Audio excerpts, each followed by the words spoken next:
어떤 가족이 함께 오순도순 식탁에 앉아 저녁 식사를 하고 있었습니다. 그때 5살 난 딸 아이가 아빠에게 이런 질문을 하는 겁니다. 아빠, 천국이 어떤 곳이야? 이렇게 물어봤어요.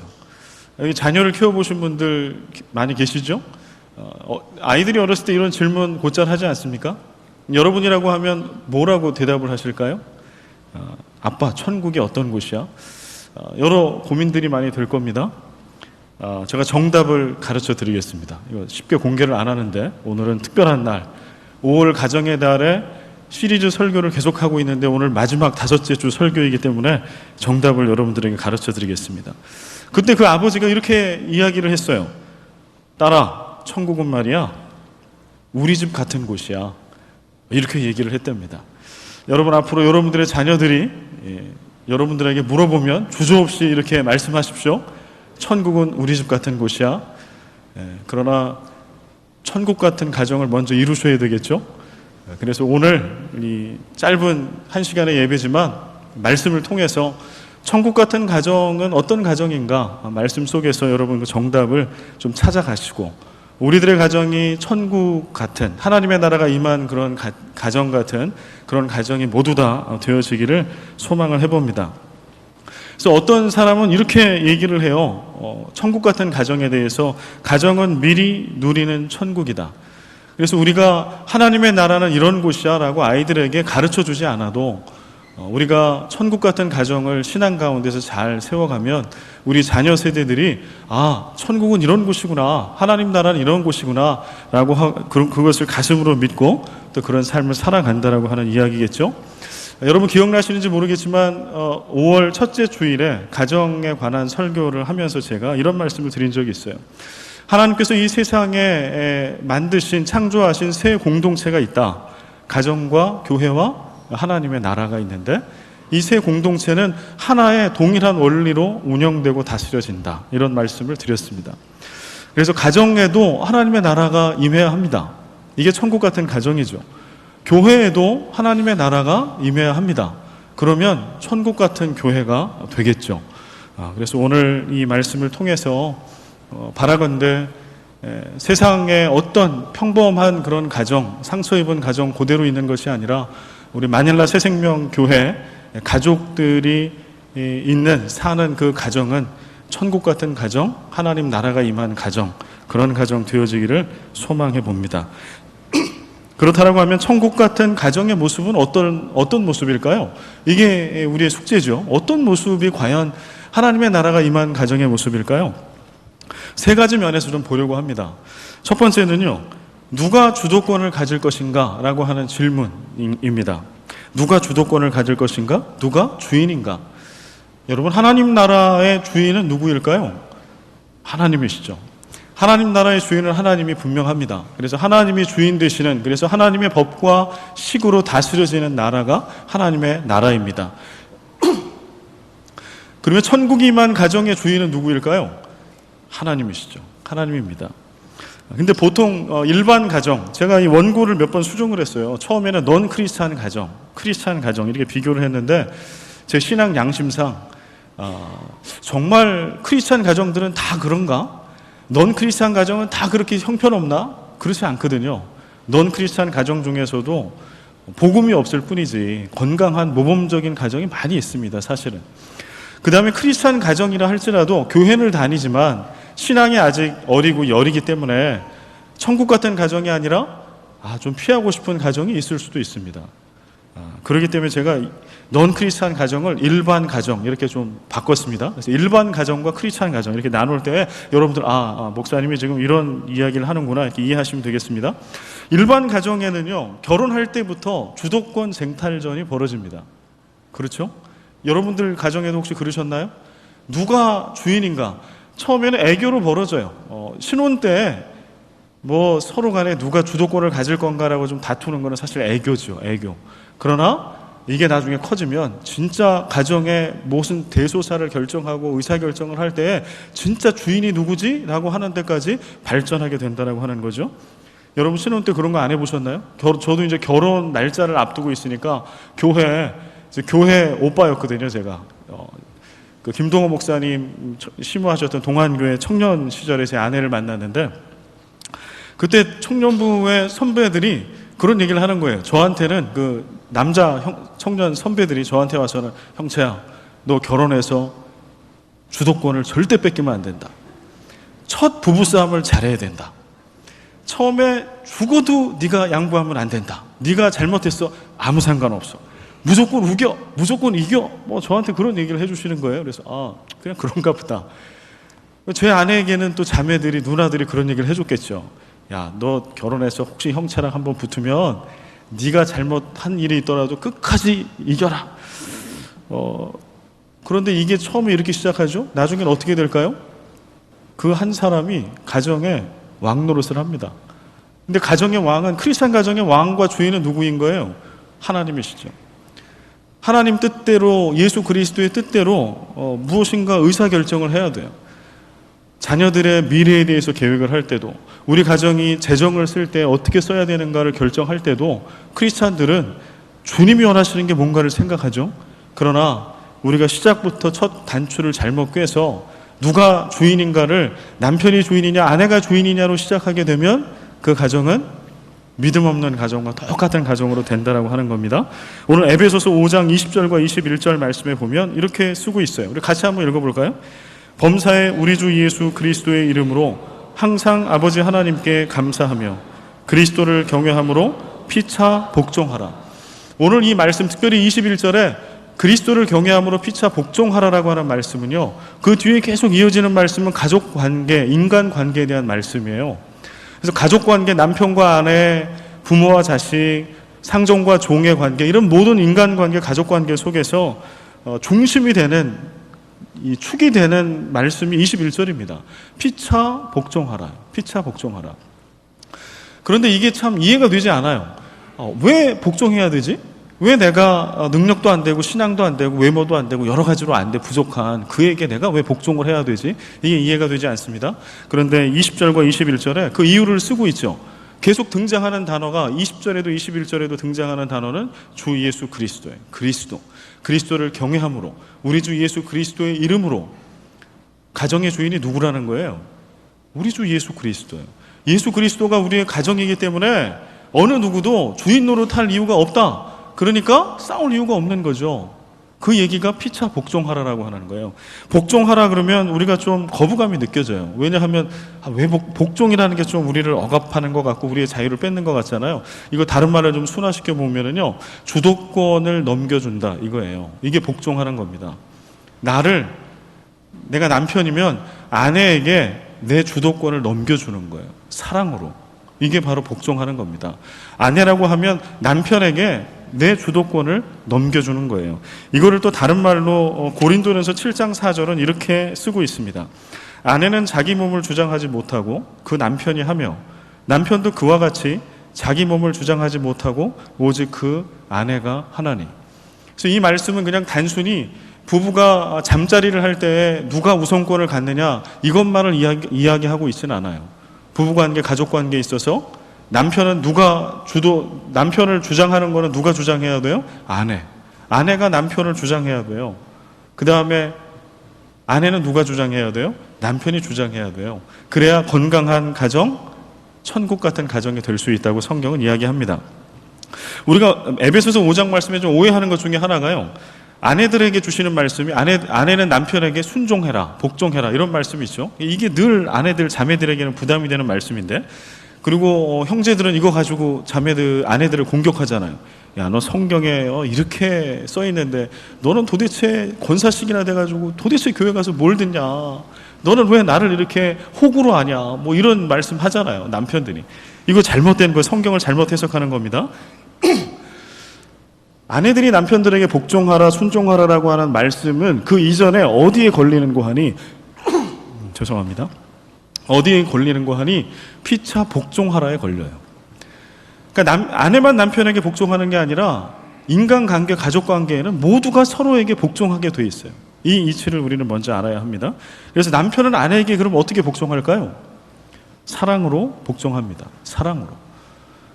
여러분, 이게 이해가 잘 안 되시면 사랑을 잘 모르는 겁니다. 우리가 누군가를 사랑하게 되면은 어떻게 돼요? 연애할 때 생각해 보세요. 누군가를 사랑하면 밥 먹는 메뉴, 점심 식사 메뉴부터 누가 원하는 거, 누가 좋아하는 거 고르나요? 사랑하는 그 사람이 좋아하는 걸 고르게 돼 있어요. 사랑은 그거예요. 그래서 그에게 사랑함으로 그에게 복종할 수 있어요. 아내는 남편에게 순종함으로 복종합니다. 이게 서로가 서로에게 복종하는 천국의 이치입니다. 여러분이 이 이치를 기억하시길 바랍니다. 두 번째는요, 무엇을 가장 소중히 여기는가? 가정이, 크리스찬 가정이나 일반 가정이 있을 때 우리 가정이 가장 소중하게 여기는 가치는 무엇인가? 여기에 따라서 천국 같은 가정이 될 수도 있고 아닐 수도 있다라고 하는 말씀이죠. 우리 일반 가정들이, 대부분의 가정들이 가장 소중하게 여기는 가치는 뭘까요? 성공 아닐까요? 성공해야 한다. 부모들은 자녀들에게 어릴 때부터 암묵적으로 직접적으로 얘기하거나 암묵적으로 자녀들에게 교육합니다. 뭐라고 얘기해요? 성공해라. 내가 네 성공을, 하여튼 너는 열심히 공부하고 미래를 향해 나아가. 그러면 내가 네가 성공할 수 있는 뒷바라지 내가 다 해줄 거야. 그런데 그렇게 아이들을 교육하다 보니까 나중에 이 아이들이 성공에 대한 야망을 갖게 돼요. 그리고 이 아이들은 부모를 바라볼 때도 자신들에게 부모가 심어줬던 가치관대로 부모를 바라봐요. 아빠를 바라볼 때 뭘로 바라볼까요? 아빠의 기준이 좋은 아빠, 성공한 아빠의 기준은 뭐예요? 성공이에요, 성공. 아빠가 이 세상에서 성공한 아빠인가? 세상의 성공은 뭘로 증명할 수 있나요? 돈 아닐까요? 돈과 힘? 그래서 우리 아빠는 월급을 얼마 받지? 직장은 어떤 직장이지? 차가 뭐지? 집은 뭐지? 누가 그렇게 만든 겁니까? 부모가 그렇게 만든 것이죠. 오늘 성공지향적인 이런 교육과 이러한 가정 안에서의 이러한 가르침과 공유가 어떤 폐의를 불러일으키는거아니요, 이 성공주의에 빠져있는 아이들이 늘 그 연말돼서 수능 시험을 보고 나면 기사로 뜨잖아요. 2등이 뛰어내려 죽습니다. 2등 한 애가요. 2등 잘한 겁니까? 못한 겁니까? 잘한 거죠. 잘한 겁니다. 내 앞에 1등 하나밖에 없는 거예요. 너무 잘한 거죠. 그런데 우리의 가르침 속에는 1등만 기억되는 거예요. 2등 했다고 그래서 애가 힘들어해요. 집에서 혼날 생각해요. 그래서 뛰어내려요. 오늘 성공을 지향한 이러한 사회, 이러한 세상, 우리 조국 사회를 바라보면 이러한 세상에, 그래서 성공을 향해서만 달려간 그러한 사람, 그러한 인재가 과연 이 시대에 필요로 하는 인재로 자란 인재 맞을까요? 그런 인재가 맞을까요? 그렇지가 않아요. 오히려 이 시대는요, 지금 전인적인 인격을 갖고 있는 사람을 찾고 있습니다. 균형 잡힌 인격이요. 성공지향적인 교육을 받은 사람들은 나만 생각해요. 누군가를 밟고 일어설지라도 나만 1등하면 된다고 생각해요. 이제는 사람과 사람과의 관계가 인격적인 관계, 사랑을 공유하는 관계가 아니라 사물의 관계가 돼요. 나와 그것과의 관계가 된다라고 하는 것이죠. 그래서 교회 바깥의 세상도 이제는 인재상을 정할 때에 그러한 비인격적인, 그러나 실력만 출중한 그러한 성공지향적인 사람을 필요로 하지 않는 시대에 우리는 살고 있습니다. 근데 하물며 우리 크리스찬 가정은 어때야 할까요? 요한일서 5장 4절에 크리스찬 가정은 어떤 것에 가장 가치를 두어야 하는가라고 하는 것을 쓰고 있어요. 우리 같이 한번 읽어볼까요? 이것을 암송을 하면 좋겠는데요. 짧으니까 한번 2번 우리 연달아 읽어보겠습니다. 시작. 세상을 이기는 승리는 이것이니 우리의 믿음이니라. 세상을 이기는 승리는 이것이니 우리의 믿음이니라. 여러분, 성경을 창세기부터 요한계시록까지 쭉 읽어보면요, 성공하라라고 하는 하나님의 명령이 한 번도 나오질 않아요. 주님께서는 우리들을 향해, 믿는 우리들, 하나님 백성을 향해서 성공하라라고 명령하신 적이 한 번도 없다라고 하는 거예요. 그러나 성경에는 성공하라라고 하는 말씀은 없으나 승리하라라고 하는 말씀은 반복해서 계속 나와요. 요한일서 5장 4절, 세상을 이기는 승리는 이것이니 우리의 믿음이니라. 그런데 세상을 그리스도인들이, 교회가 이긴다라고 쓰고 있습니다. 뭘로 이긴다? 믿음으로 이긴다. 믿음으로. 여러분, 믿음으로 어떻게 이길 수 있어요? 믿음으로. 이 믿음 안에 믿음은 뭘 믿는 거예요? 예수 그리스도를 믿는 거죠. 복음을 믿는 거죠. 복음은 하나님의 나라의 통치의 원리죠. 사랑의 원리. 그래서 믿음으로 세상을 이기는 것은 사랑으로, 복음으로 세상을 이기는 거예요. 크리스찬 가정에 다른 어떤 것은 없을지라도 이거 하나는 반드시 있어야 합니다. 무엇일까요? 믿음. 저도 이제 올 10월이 되면 결혼한 지 19년째가 이제 되는데요. 이제 아이들이 청소년 때가 됐어요. 중학생, 고등학생이 되었습니다. 근데 이 아이들을 좀 바라볼 때 제 스스로 제 아내하고 계속해서 이제 이야기하고 대화하는 것은 우리가 우리 아이들을 잘 키웠나? 라고 하는 거예요. 뭘로 아이들을 잘 키웠다는 것을 우리가 판단할 수 있을까요? 그냥 우리가 일반 가정이라면 성적일 겁니다. 그의 성적. 지금 몇 등이야? 그가 갈 수 있는 대학은 어느 정도 수준의 대학이야? 그러나 크리스찬 가정의 성공의 기준은 어디일까요? 뭘까요? 아이를 잘 교육한 거 뭘까요? 믿음이겠죠. 우리 아이가 흔들리지 않는 예수 그리스도를 믿는 그 믿음을 가지고 있나? 때때로 세상에 나가 험한 세상에 실패하고 넘어지고 좌절할지라도 예수 그리스도는 내 편이시라고, 오늘도 주님은 내 편이시고, 오늘 내가 7번 쓰러질지라도 내가 성경에서 얘기하신 올바른 길, 정의의 길, 공의의 길, 십자가의 그 길을 내가 걸으면 주님께서는 언젠가 나를 세워주실 거라고, 나를 승리하게 해주실 거라고. 바로 이 믿음을 우리가 자녀들에게 전해줘야 하겠죠. 그래서 오늘 좀 돌아보았으면 좋겠습니다. 오늘 이 자리에 있는 여러분들은 크리스찬입니다. 여러분의 가정은 크리스찬 가정입니다. 그렇다라고 하면 가장 소중한 가치는 믿음에 있어야 합니다. 그래서 우리 아이들에게 그 믿음이 그렇게 전수되고 있는가요? 나에게 소중한 그 믿음이 우리 아이들에게도 소중한가요? 여러분 이것을 기억하시고 잘 전수해주는 그런 천국 같은 가정 세워가시기 바랍니다. 이제 세 번째가 중요한데요. 세 번째는 소명이에요. 소명, 부르심. 하나님의 나라의 주인은 하나님이십니다. 그리고 하나님께서 우리를 다 창조하셨어요. 근데 창조에는 목적이 있다라고 하는 거예요. 우리 개개인에게도 우리를 태어나게 하시고 생명을 주셨을 때 목적이 있게 하나님이 창조하셨어요. 그 목적을 우리는 부르심, 소명이라고 얘기합니다. 오늘 소울싱어즈가 우리 함께 예배를 드리고 있는데 소울싱어즈 한 분 한 분에게 주신 목적, 부르심은 뭘까요? 찬양을 통해서 수많은 사람들에게 그리스도를 전하고 복음을 전하는 거예요. 하나님의 나라를 느끼게 해주는 거예요. 그거 아닐까요? 그러면 그렇게 특별한 어떠한 사역을 하는 사람들에게만 부르심이 있을까요? 그렇지 않죠. 오늘 이 자리에 이미 결혼해서 자녀들을 키우고 있는 여러분들도 결혼하기 이전에 각자 처녀 총각으로 있을 때 각자에게 주신 부르심이 있었을 겁니다. 결혼하면 그 부르심이 그냥 짬뽕되고 흐트러지고 어디 가고 없는 걸까요? 그렇지 않아요. 결혼해서 커플이 되면 그전에는 각자에게 주셨던 부르심이 이제는 부부를 향한 부르심으로 하나님이 또 주세요. 그리고 이제 자녀들을 낳아서 기르잖아요. 그러면 그 자녀들까지 함께 되어 있는 크리스찬 가족을 부르신 부르심을 주세요. 그 가족을 통해서 하나님이 원하시는 것, 이루시고자 하는 것이 반드시 있다라고 하는 거죠. 우리가 건강한 크리스찬 가정이라고 하면 그 부르심, 그 소명이 분명히 있어야 합니다. 여러분 그 소명을 발견하시기 바랍니다. 여러분들이 지금 그것을 발견하지 못했다라고 하면 오늘 주일 예배를 드리고 가서 오늘 저녁에 가족들이 다 모여서 서로 상의하십시오. 의논하십시오. 그리고 이 소명은 뭘로 나오는 거 하니? 비전으로 나와요. 비전.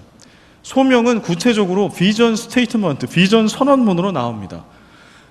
사실 기업들은 이미 이 비전 선언문 이런 것들을 다 가지고 있어요. 그렇죠? 근데 그냥 일반 기업을 얘기하면 좀 마음에 안 와닿을 것 같아서 제가 NGO 단체의 비전을 여러분과 함께 나누고자 합니다. 열매 나눔 재단이라고 하는 NGO 단체인데요. 높은 뜻 숭의교회에서 보이지 않는 성전 건축이라고 하는 것을 이제 하게 됐어요. 그것은 보이는 교회 건물을 구입하기 위해서 사용되는 예산을 그렇게 쓰지 않고 모아놔서 그것을 보이지 않는 교회의 어떤 가치, 신앙의 가치를 구현하는 데 쓰자라고 하는 거예요. 그래서 열매 나눔 재단은 이 땅에 소외되고 또 고난 가운데 있는 스스로 자립하기 어려운 그런 분들을 찾아가서 뭐 쪽방촌이라든가 북한 이탈 주민이라든가 이런 분들에게 스스로 좀 일어날 수 있는 그런 힘을 제공해 주는 것, 이런 목적으로 설립된 NGO 재단입니다. 그런데 열매 나눔 재단 홈페이지에 가면은요, 그들의 비전을 이렇게 쓰고 있어요. 소외된 이웃이 자립하여 다른 이웃을 돕는 건강한 나눔 생태계를 만들어 갑니다. 이거 뭘까요? 일단은 소외된 이웃, 스스로 자립할 수 없는 이웃을 찾아가 그들이 일어설 수 있도록 도와주는 거죠. 뭐 소액 대출을 해준다거나 아니면은 함께 가서 도배도 해주고 밥도 먹고 격려하는 보이지 않는 유형의 것들을 가지고 무형의 것들을 가지고 격려한다든가 아니면 교육을 시켜준다든가 여러 가지 방법으로 스스로 서게 해줘요. 여기서 그치는 게 아니라 그들이 스스로 서서 이후에는 다른 이웃을 스스로 설 수 없는 다른 이웃을 찾아가 그들을 스스로 서게 나누어주는 나눔 생태계. 생태계는 스스로 자라잖아요. 스스로 자라잖아요. 이게 열매 나눔 재단의 비전. 하나님께서 열매 나눔 재단을 이 땅에 만드실 때 그런 부르심으로 만들었다라고 그들이 깨달은 거예요. 여러분 가정의 부르심은 무엇입니까?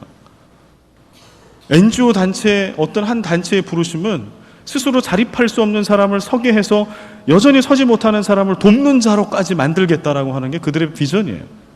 하나님께서 여러분 각자 가정에게 주신 비전은 무엇일까요? 오늘 이후에 드리는 이 말씀을 통해서 오늘 집에 가셔서 꼭 이 비전을 만드시기 바랍니다.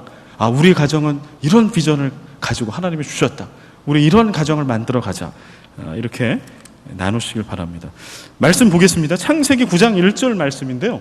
이 7절 말씀도 거의 흡사하기 때문에 창세기 9장 1절과 7절 말씀인데 우리 같이 한번 읽어볼까요? 시작. 하나님이 노아와 그 아들들에게 복을 주시며 그들에게 이르시되 생육하고 번성하여 땅에 충만하라. 오늘 이 말씀은 창세기 1장 28절에 나와 있는 문화명령에 있는 말씀과도 똑같습니다.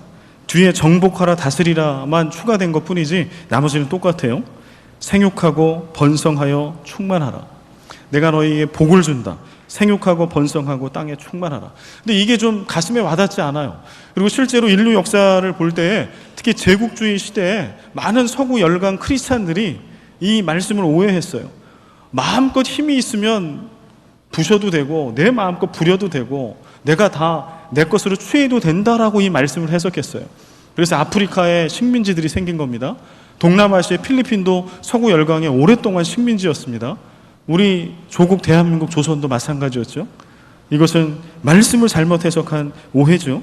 이 말씀을 우리가 어떻게 해석을 해야 할까요? 창세기 12장 2절과 3절을 한 번 더 볼 필요가 있어요. 창세기 9장의 말씀은 죄로 가득 찬 인류를 하나님께서 홍수로 멸하시고 이제 새로운 인류 역사를 시작할 때 하나님이 주신 말씀.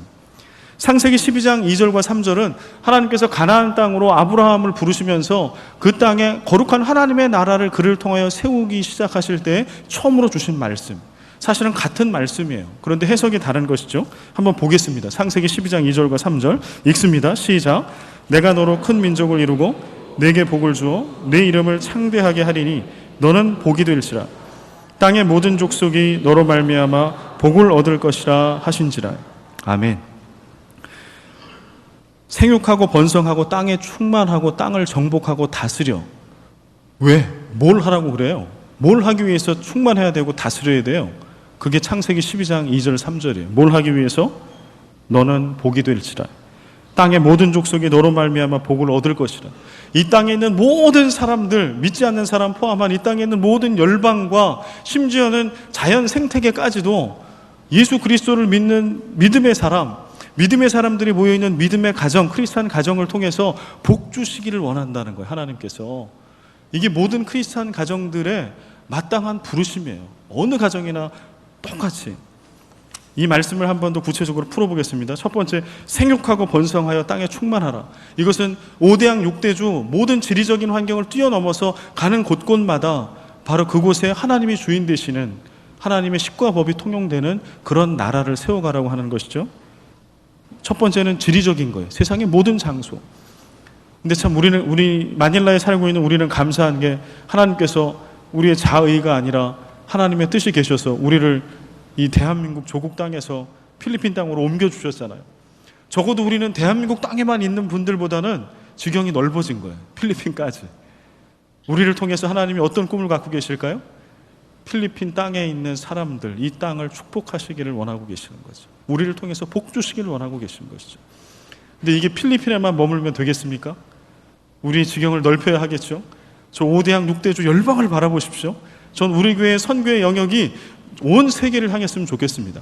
그래서 온 세계 열방을 향해 그 땅에 있는 사람들을 복주는 그런 하나님의 애초에 믿는 우리들을 부르신 그 목적을 이루는 그런 교회, 그런 크리스찬 가정이 되었으면 좋겠습니다. 근데 이것이 그냥 물리적인, 지리적인 것만 포함하고 있느냐? 그렇지 않아요. 눈에 보이지 않는 영역도 포함됩니다. 우리가 살고 있는 모든 삶의 영역, 정치, 경제, 사회, 예술, 매스컴, 교육, 종교, 가정, 과학, 기술 등등등 모든 영역, 이 영역들에 우리 믿는 이들이 진출해야 할 것이에요. 그래서 여러분 자녀들에게 가르칠 때 그렇게 가르쳐 주십시오. 여러분들 자녀들이 학교에서 공부하고 전공하는 게 모두 여기다 포함됩니다. 여기에 어떤 것 하나라도 연결되면 직간접적으로 포함됩니다. 그들이 공부하는 이유는 어디에 있는 거예요? 이 땅에 있는 모든 영역 가운데 그들이 그 전문성을 가지고 그 영역에 들어가 그 영역을 하나님의 영역으로 만드는 거예요. 하나님의 식과 법대로 통용되는 학문의 영역, 그러한 삶의 영역으로 만드는 거예요. 이게 하나님의 뜻. 오늘날 교회와 크리스찬들이 오히려 세상의 다스림을 받는 시대에 우리가 살고 있다는 생각을 지울 수가 없습니다. 세상을 판단하고 세상을 심판하는 것, 세상을 판단하고 이끌어가고 다스리는 것이 그리스도인이라고, 세상에게 승리하는 것이 그리스도인이고 믿음으로 승리한다라고 성경은 쓰고 있으나 오늘 우리의 삶의 자리를 보면 그리스도인은 위축되어 있고 지고 있고 패배하고 있고 절망 속에 있지는 않는가요? 두려워하고 있지는 않은가요? 우리는 가정을 통해서, 크리스찬 가정을 통하여 다시 하나님께서 우리에게 주신 그 사명을 회복해야 하겠습니다. 두 번째는요, 세상에 복이 될지라. 세상에 복이 돼야 돼요. 이거는 제가 예화로 좀 두 가지 예화를 여러분과 나누고 싶은데, 하나는요, 지금 필리핀 이 한인 사회에 큰 충격을 가져다 준 사건이 지난주에 있었습니다. 많은 사건 사고들이 있었죠. 제가 작년 7월에 왔는데 그 이후에도 벌써 여러 한인들이 사고를 당해 죽었습니다. 저는 그것을 와서 저도 경험을 했으니까 1년도 안 된 제가. 그런데 지난주에 있었던 그 사건은 더 충격적이었던 것은 이분이 비즈니스를 하는 분도 아니요, 카지노를 드나드는 분도 아니요, 원한 관계에 있었던 분도 아닌 선교사님이 불의의 강도 사고를 당해서 돌아가셨어요. 그래서 지난주 주일날 위로 예배를 이제 참석을 했습니다. 안티폴로에 있는 그 장례식장에. 근데 그때 필리핀 동선협 주최로 이제 예배를 드렸는데요. 그 예배 후에 고 심재석 선교사님 사모님이 간증을 하셨어요. 이분이 이제 남편을 그렇게 허망하게 보내고 나서, 근데 하나님의 은혜를 주셨더라고요. 제가 그 사모님의 간증을 듣고 제가 많은 깨달음이 있었습니다. 이분이 이런 간증을 하셨어요. 어떤 간증을 하셨는가 하니, 여러분, 이 사모님이 그 목사님 돌아가신 그 현장에 그 방에 계셨기 때문에 그걸 다 보셨거든요. 그리고 사모님이 하시는 말씀이, 제가 제 남편 목사님을 처음에 봤을 때 피를 참 많이 흘리셨습니다. 피를 많이 흘리셨다는 거예요. 그러고 하신 말씀이, 그 피를 많이 흘리고 누워있는 그 남편 목사님을 볼 때 참 마음이 처음엔 어려웠다는 거예요. 여러 가지 생각이 들고. 그러나 그 이후에 하나님께서 장례를 주관하면서 주시는 마음은 무엇이었는가 하니, 예수님께서 흘리신 피를 떠오르게 해주시더라는 거예요.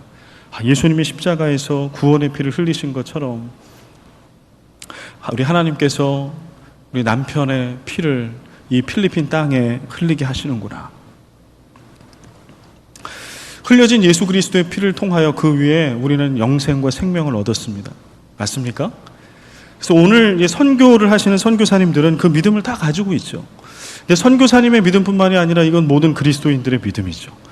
오늘 우리를 위해서 이 땅에 가장 추악한 죄인 중에 괴수라 할지라도 그를 위하여 십자가에 피 흘리시고 죽으신 예수 그리스도, 그분을 믿는 믿음으로 오늘 이 땅에 있는 모든 이들은 차별 없이 다 구원받을 수 있다고, 하나님 나라 영생의 소망을 얻을 수 있다고. 이게 복음 아닌가요? 그래서 이 사모님이 그 끝에 이렇게 말씀하시더라고요.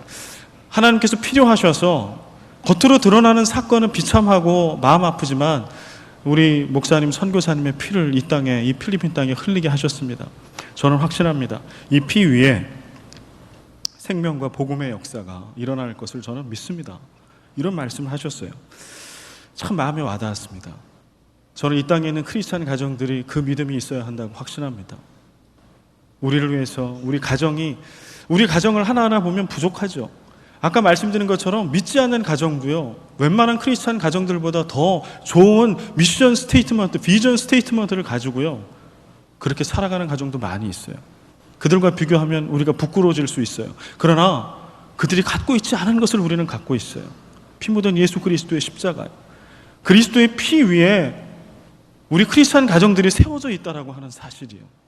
그래서 우리에게 그 믿음이 있다면 우리 크리스찬들이 가정들이 있는 곳곳마다 사실은 뭐가 있는 거예요? 그리스도의 피가 이미 흘려져 있는 거예요. 그리고 우리는 우리 일생을 통해서 우리도 순교의 각오로 그리스도의 피를 쏟는 그 각오로 살아야 할 겁니다. 그럴 때 어떤 일이 생겨날까요? 크리스찬 가정들, 우리 마닐라 새생명교회 가족들이 있는 곳곳마다 죽어가는 생명들이 살아날 거예요. 절망 가운데 있는 이들이 소망을 얻을 겁니다. 그게 십자가의 은혜죠.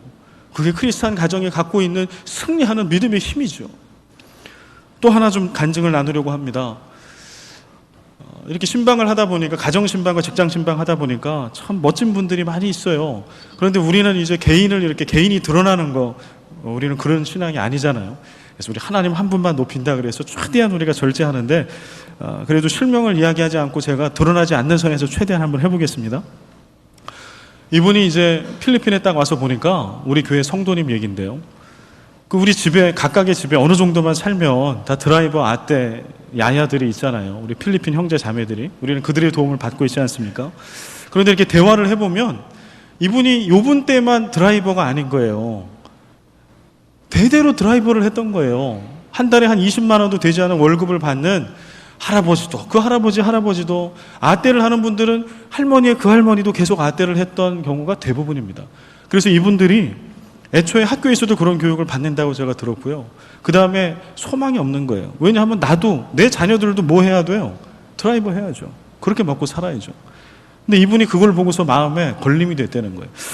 나는 잘한 게 아무것도 없는데 대한민국 땅에 태어나서, 그리고 번듯한 직장을 주셔서 마닐라 필리핀 땅에서 누군가를 조그만 돈을 주고 막 부리고 있는데, 그리고 우리 아이들은 무궁무진한, 본인들만 노력하면 희망이 열려져 있는데, 가능성이 열려져 있는데, 왜 이 형제 자매들은 어떠한 희망과 가능성이 없이 이렇게 우리 집에 이루고 있어야 되나?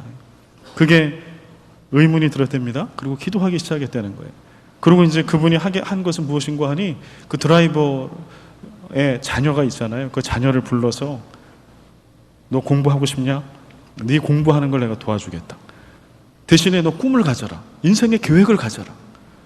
아빠를 이어서 드라이버 되겠다는 꿈이 아니라 정말 이 필리핀 너희 조국을 위해서, 이 세계를 위해서 무엇이 될 건가 하는 원대한 꿈을 갖고 공부의 계획과 목표를 세워라. 내가 너를 도와주고 후견자가 되겠다.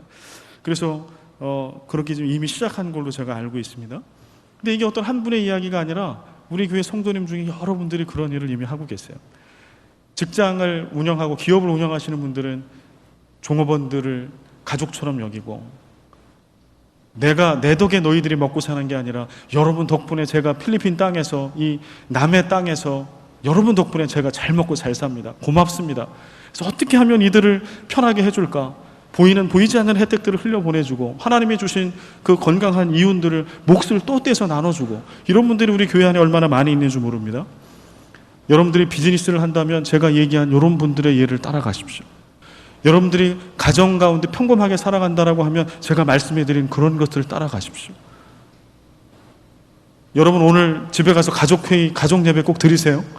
그리고 여러분 가정에서 이 필리핀 땅에 하나님이 우리를 심어주셨는데, 우리가 복이 되어야 하는데 가장 가까운 이웃들에게부터 어떤 복이 될 수 있을지 인생의 계획을 세우십시오.